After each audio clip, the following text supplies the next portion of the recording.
That's another thing that's really important is if you're creating experiences for people, you also have to experience them.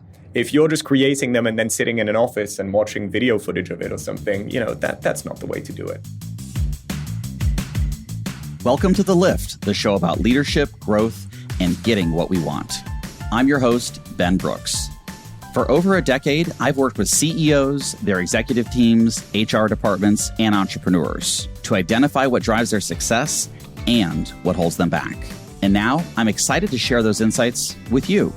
On The Lift, we pull up to see the bigger picture from accomplished leaders who know how to get things done in a rapidly changing world. We've got all of that and a lot more coming up next on The Lift. Hey everyone, I'm so excited about today's episode because we're doing something a little different. This week, The Lift is reporting live from the field. A couple of months back, we were invited to record an episode of the podcast from inside of a Finnish sauna. On a cold morning, I grabbed my bathing suit and headed to the Brooklyn side of the East River in New York City. Peak time. It's Adam! I'm Ben. Hi. I was meeting with Adam Tanaka, who's the COO of Therme US. And Therme may sound familiar if you listened to our episode earlier with Robbie Hammond. You'll actually hear us reference Robbie throughout the episode. Adam works alongside Robbie to help build these beautiful wellness spaces that are reimagining how people recharge in the modern world. So, bathrobe, flip-flops, towel. Yeah, so we got robe, towel. Most important thing you need, sauna hat. Yes. Do you even know what a sauna hat is? I do know what a sauna hat is, and I Okay. told them on email that I'm dying to be wearing It's one. highly practical as well as Yes. highly fashionable. Yes. The main reason I was so excited to talk to Adam was because I really wanted to wear one of those sauna hats. It looks like you're wearing a woolen bell on your head. No, I'm kidding. But I really wanted to talk through how designing conditions for human connection is possible. One of the things I hear from leaders in an increasingly remote and disconnected world is just how hard it is to create spaces that actually feel restorative instead of exhausting. And not only is Adam the COO of Therme US, but he actually holds a PhD in the sociology of culture. So he knows a lot about how and why people gather. And so, why not host the interview from inside of a space designed to do exactly that? Fabulous. Should we go in? Let's go in. Okay, great. On this episode of The Lift, we're live from the Culture of Bathing Sauna Festival, the largest in the world, to talk about the role of third spaces as a form of social infrastructure. Oh, and I should note that the sauna was directly beneath the Williamsburg Bridge, which carries 3 rambling subway lines. So if you hear some of that rumbling, that's just the charm of New York City. Well, Adam, give our listeners a sense of where the heck we are right now. Well, we are on the Brooklyn waterfront in the neighborhood of Williamsburg, where we are sitting right now. We have an amazing view of the Domino Sugar Factory. So this was actually the factory that for, over 100 years, I think, basically, manufactured sugar for the entire nation. And it's an incredible structure that now kind of looms over this amazing new public space called Domino Park. I've long associated Domino Park with really interesting and cool activations. They had like a BMX thing here. They had art experiences. And so the fact that now we're able to deliver this kind of world's biggest urban sauna village experience in a way doing it here, makes sense. And so what's fun about this experience for us is you're kind of slightly secluded from the city, and yet you're completely immersed in it as well. And we really tried to position the saunas so that each one has a unique view, a unique perspective.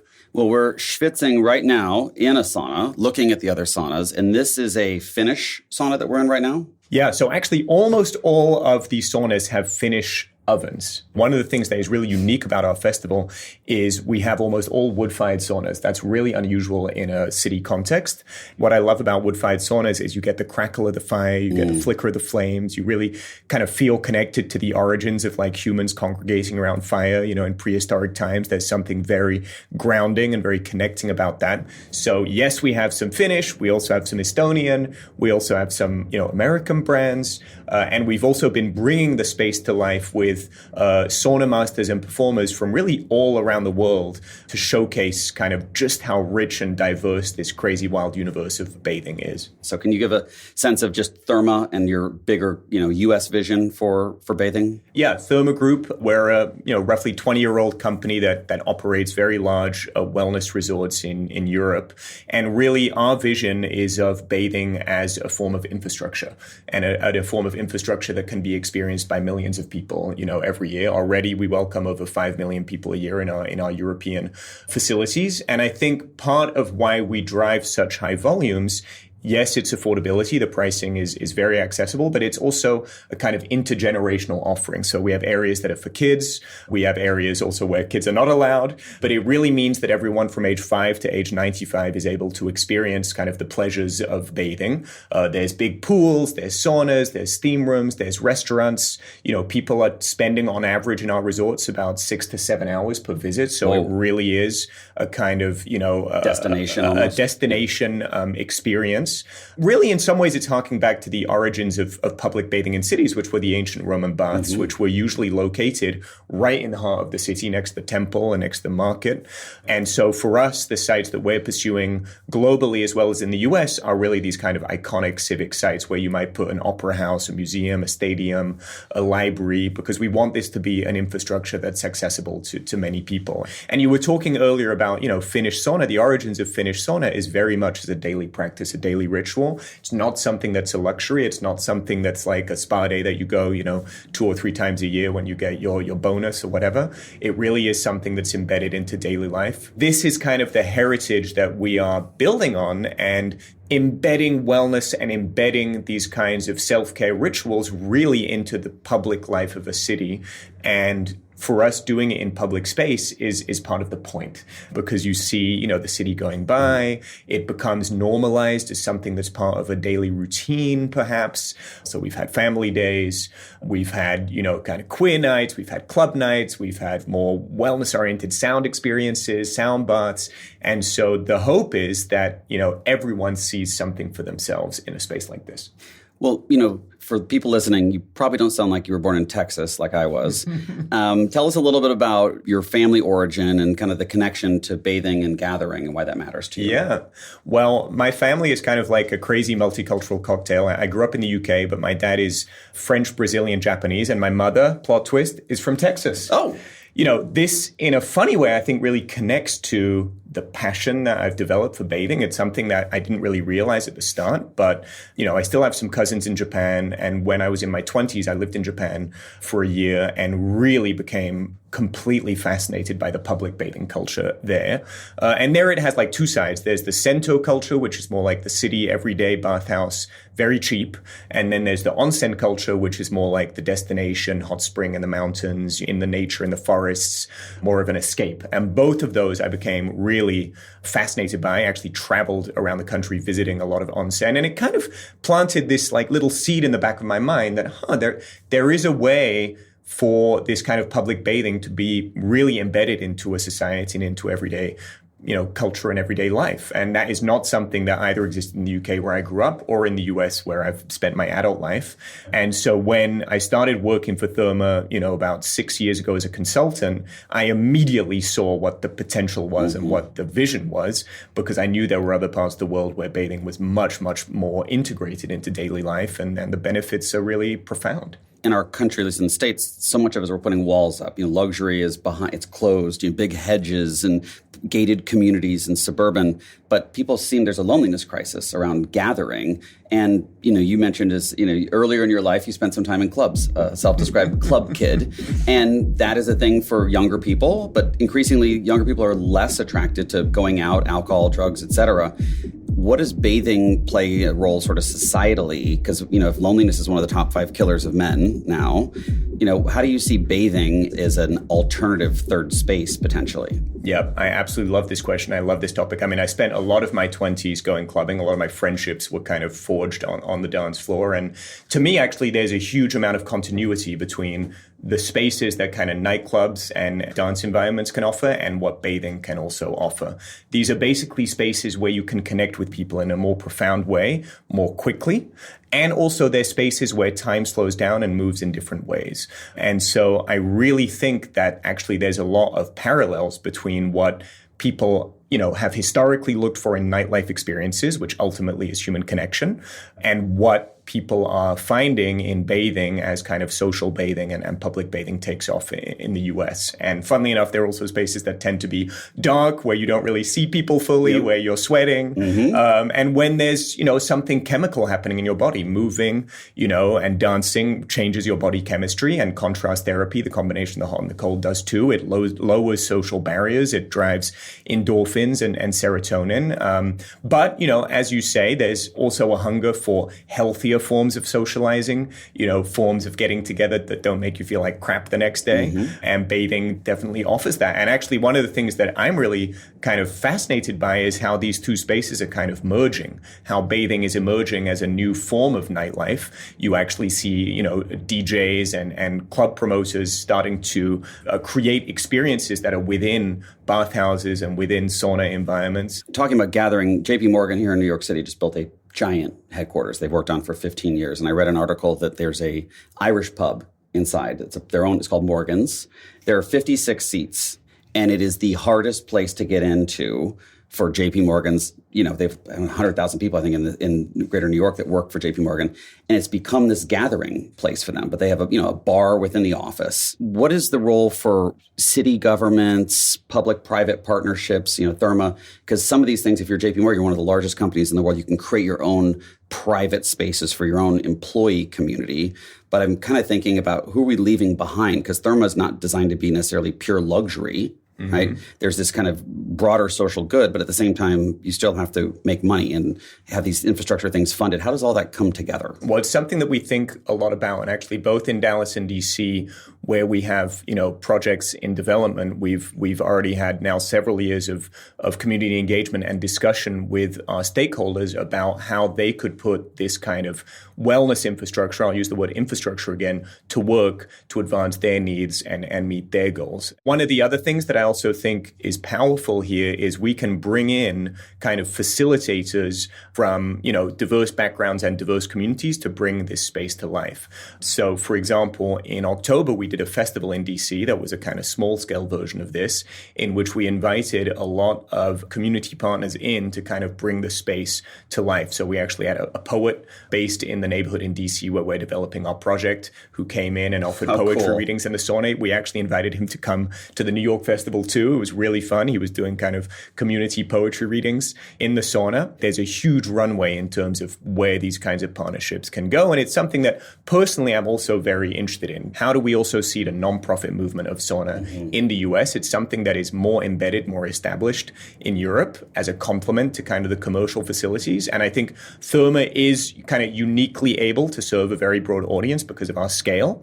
And because we have these different areas with different price points, we actually attract a very broad demographic. But even in addition to that, I think there's potential for, hospital systems to integrate sauna, sports teams to integrate sauna, YMCAs, which already have some sauna facilities, to go bigger on that because, these are spaces that offer not just physical health benefits, but I think social and community health benefits too. What sort of values do we need to kind of agree on if we're going to create these, bathing infrastructure or third spaces? Because there's going to be some trade-offs. And if it's pure profit maximization, I don't know if having a poet here does that. But if it's from a broader experiential or community and platforming sort of perspective, it creates a bunch of other outcomes. But how do you see kind of the values equation for yourself, your leadership team, your investors playing into that? Well, again, I think I've used the word infrastructure a few times, and I really think that's key. It's kind of positioning these kinds of bathing experiences and wellness experiences as a form of infrastructure.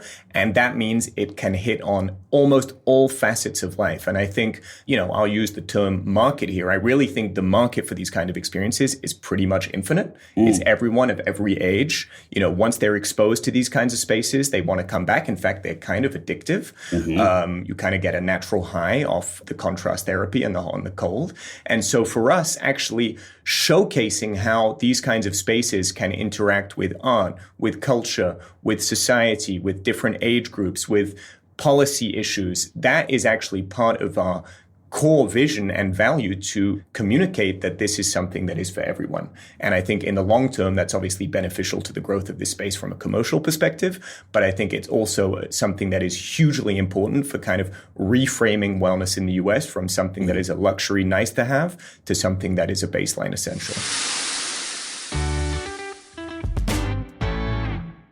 What role do you think executives have in thinking about the spaces they own or that they invest in or the communities they're a part of? Because this can't be just Therme, right? Mm-hmm. This has to be a lot of people thinking about whether it's bathing or other infrastructure, social infrastructure. I think the big tech companies have done a good job of creating their own walled-in islands of that. You go to a Google campus or something like that, they have a lot of sort of social infrastructure, but only for their employees. Mm-hmm. There's a lot of people out there that I think that are excited about this and they could individually come and show up. But if you're in a position of authority or power, how do people contribute to shared social infrastructure or influence it? Well, it's interesting because one of the questions we get asked a lot is like, who's your target demographic in terms of Therme? Is it young people? Is it old people? Is it people of a certain socioeconomic status? Is it people who live in cities? Is it people who, have kids, whatever? And in fact, it's a very hard question for us to answer because of part of the fact that we're so big means that we actually have multiple different segments. We are both for families and for millennials. We are both for seniors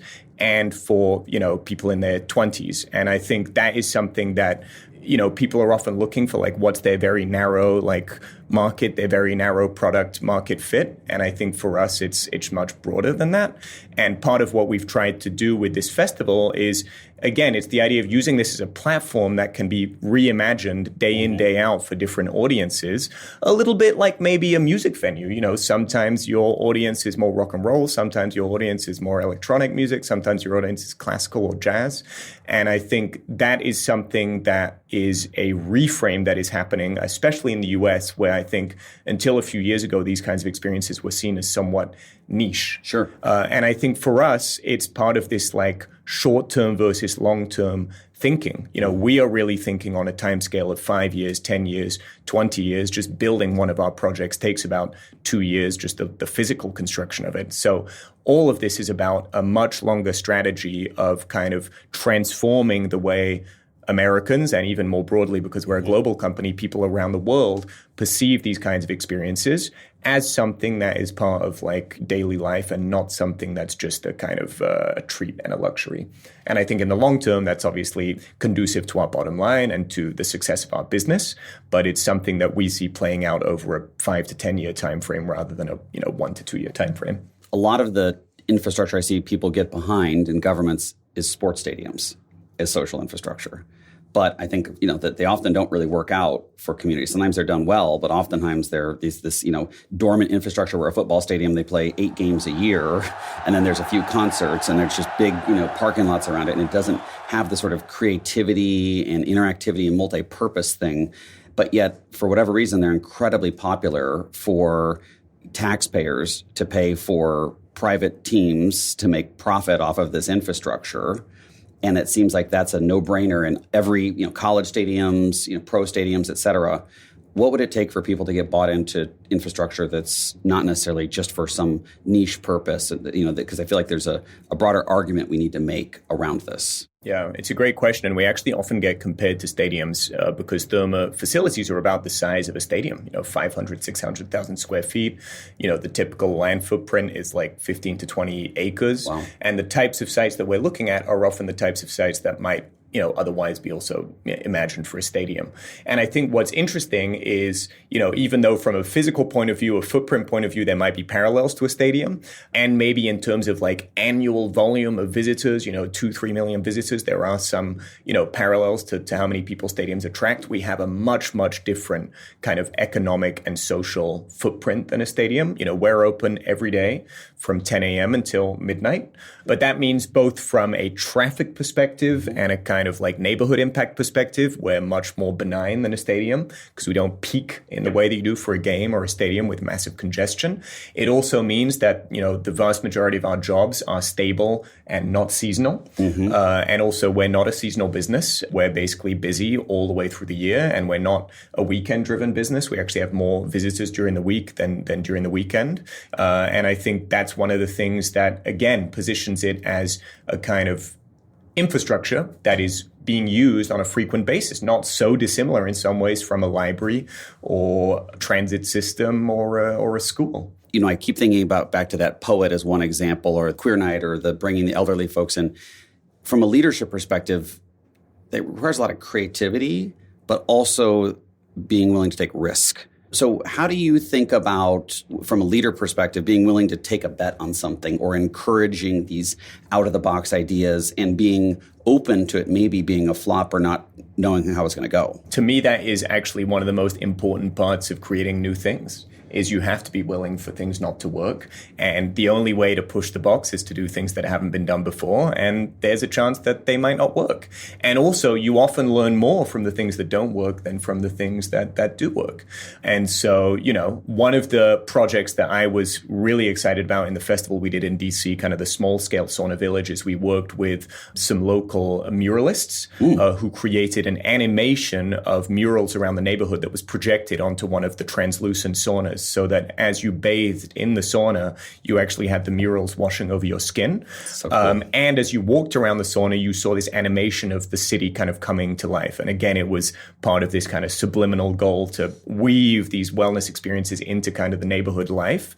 But I would only give ourselves kind of like a, B plus A minus on the experience. Like there was, some ambient light that got in the way. I think some of the guests did not fully understand what the animation was about. So they thought, it's kind of a cool visual, but the kind of storytelling that we were trying to do wasn't fully communicated. One of the things that was actually incredibly meaningful and moving to me was that many of the muralists themselves were in bathing suits experiencing it. So for them, it was something like totally surreal and bizarre to be like sweating in their own painting, But it was one of those things where it's like, we learned a lot. If we do this again, we're going to do it differently. But, again, you don't try new things without some trial and error.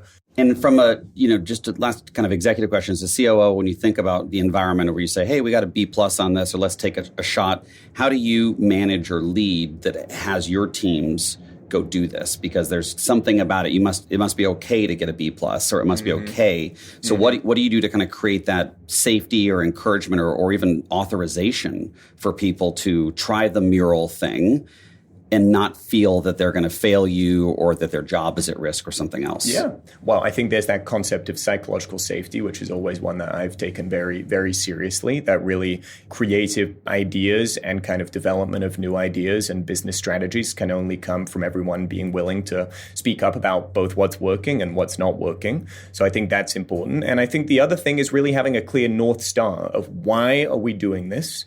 Why are we experimenting? And what is the overall outcome that we're seeking to achieve that all of these various, kind of initiatives feed into? Because I think if it feels scattershot or if it feels unfocused, that's when people lose morale. That's when people kind of lose motivation.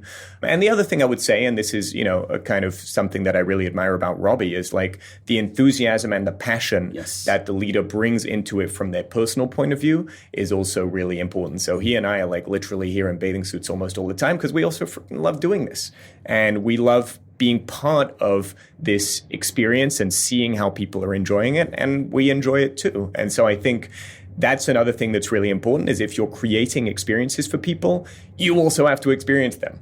If you're just creating them and then sitting in an office and watching video footage of it or something, that's not the way to do it. One of my best friends in the world, we met on a nonprofit board and we were working on repealing Don't Ask, Don't Tell with the military. And I remember we were in San Francisco and we went to a sauna and we didn't know each other that well outside of the board. And we were there and it was a sauna that was men's only and you didn't wear clothes. There was something about it that brought us together. I wound up being, in his wedding. I'm an investor in his company. We've had this incredible bit, but that all happened afterwards. What have you experienced happens when people kind of, you literally take some of the armor off? All we have right now is our little felt, hats and our robes and a bathing suit. What's possible when people sort of, disrobe a bit and connect and have their bodies activated? Because something special, even in our interview, is happening that might not happen if we were in a podcast studio. Oh, this is one of my favorite questions, one of my favorite topics, because I think there's a bunch of different things happening. First of all, when you're in a sauna, there's actually something happening to your body chemistry where, endorphins are running. You are feeling basically a kind of a natural high because of the combination of the hot and cold that just makes you want to be around people and connect with people. I think the second thing is, especially in today's very digital world, having analog experiences where you don't have technology mediating your relationship with people is something that is increasingly rare. Mm-hmm. And that as a result, I think people are increasingly starved and desperate for. I think there's some quote from, Sam Altman of OpenAI saying over the next 10 years, the premium on real human experiences is going to be exponential, almost in direct correlation to the growth of this digital world. The other thing, which is something that we've tried very, very hard to curate throughout the village, but I think is something people might not notice, every single sauna has a slightly different configuration in terms of how the seating is set up and how people who use the sauna kind of face each other and just relate to each other physically. And that produces really interesting social experiences. Mm-hmm. So in some of them, you're more in a line looking at a view. Those tend to be slightly less social. Maybe you talk to your neighbor, or maybe you don't talk to anyone. Then there are others that are more almost set up like a dinner table, where you have benches facing each other, or like us, benches kind of side by side. And that creates a really special and intimate kind of interaction. And it's one of the reasons why we made sure that many of the saunas are small. 4-seaters, 6-seaters, 8-seaters, because actually those are the kinds of spaces in which you actually get to talk to people and get to talk to strangers. It's kind of like that rule of thumb at a dinner party, more than 6 people, and the conversation breaks into, sub-conversations. Yeah. And so actually it tends to be the smaller saunas where you see that kind of social magic happening. And I think particularly in a big city like New York, where people often feel kind of disconnected from people around them, and in winter, when people are having their kind of seasonal effectiveness and not wanting to leave the house, having a place that has that flicker of the fireplace, the orientation of the hearth or the dinner table, it's something that just on a subliminal basis immediately makes you feel like you want to talk to people and connect with people. Well, as we wrap up this part of the conversation, we like to just ask, what are you kind of chewing on, or what will you walk away with? Well, I'm really interested in this question of leadership and kind of when you're doing new things and testing new concepts, how you role model that in a way that, encourages others to both take risks and also feel really engaged and kind of committed to the outcome of what you're working on. And so it's something that I'll definitely think about in other parts of our work that might be less explicitly creative, but still involve that risk taking. Well, I think as you talked about, aligning the what and the why, so you have a cohesive experience. So much of the leadership then is the how to deliver that. And I think a lot of times in strategy, we have these great ideas and these visions, but the making of it is where the kind of the no shit test is in a lot of that. Well, I wanted to end with, what would be your tips or your advice for folks that are kind of curious about maybe being a part of a sauna or joining or taking, would they take a customer on an event versus taking them to a steak dinner or a football game? What would your kind of onboarding advice be for people to take some baby steps into getting what has been such a powerful experience of community and passion for you, Robbie, even myself? Really, it is helping people understand that there's a real huge universe of options if you want to start to explore this world. So actually, right before we opened the Sauna Village, we organized a conference here that was for about 120 owners of bathhouses and sauna facilities from all around the world. We had people from Norway, from Japan, from the UK, as well as all around the US and Canada. And one of the things that I find most exciting about how this space is growing is the massive range of types of concepts that are coming online, from the massive scale of Therme all the way to a 4-person sauna speakeasy, which is very intimate, and everything in between. And so I think what I would encourage people to look into is, if you want to go to something that's more of a massive experiential thing and you want to be around people and you like festivals and you like going to, kind of big events, then there's the bigger experiences for you. If you're someone who likes more intimate, more private, maybe slightly more exclusive types of environments, then there's much smaller ones that you can go to. And so find the entry point that works for you. And also, it is a space where if you feel a little bit of intimidation, bring a friend. Go with someone that you trust so that you can experience it first, in that kind of way, and then maybe bring it into other aspects of your life. And, one of the things that is a surreal aspect of my professional life now is that a lot of my business meetings actually happen in saunas. And it is an amazing way where trust is established and communication happens in a more human way. And so I would encourage people, whether it's, relationships with their parents, relationships with their spouses, friends, or business partners, saunas can really be a space where all of your relationships can be positively impacted. Maybe a new place for a date, too. Totally. 100%. Well, Adam, thank you for coming to the Lift. Thank you for being with me in the sauna. Thanks for joining me this week on The Lift. For more info on what you heard in today's episode, visit our show notes. You can find out more about the show at theliftpod.com. If listening to The Lift today was a good use of your time, please share it with a colleague, a friend, I don't know, your ex, your mother, anyone. Don't let good advice die with you. And for those of you who like to earn a little bit of extra credit, leave a comment on Spotify. We'd love to hear from you. The Lift is produced and edited by the team at Edit Audio. This episode was produced by Victoria Marin and edited by Ali Sirwa. Our field producer for this episode was Will Coley. Our production manager is Kathleen Speckert. Our executive producer is Steph Colburn. A special thanks to Corey Rich and Beth Gatzik.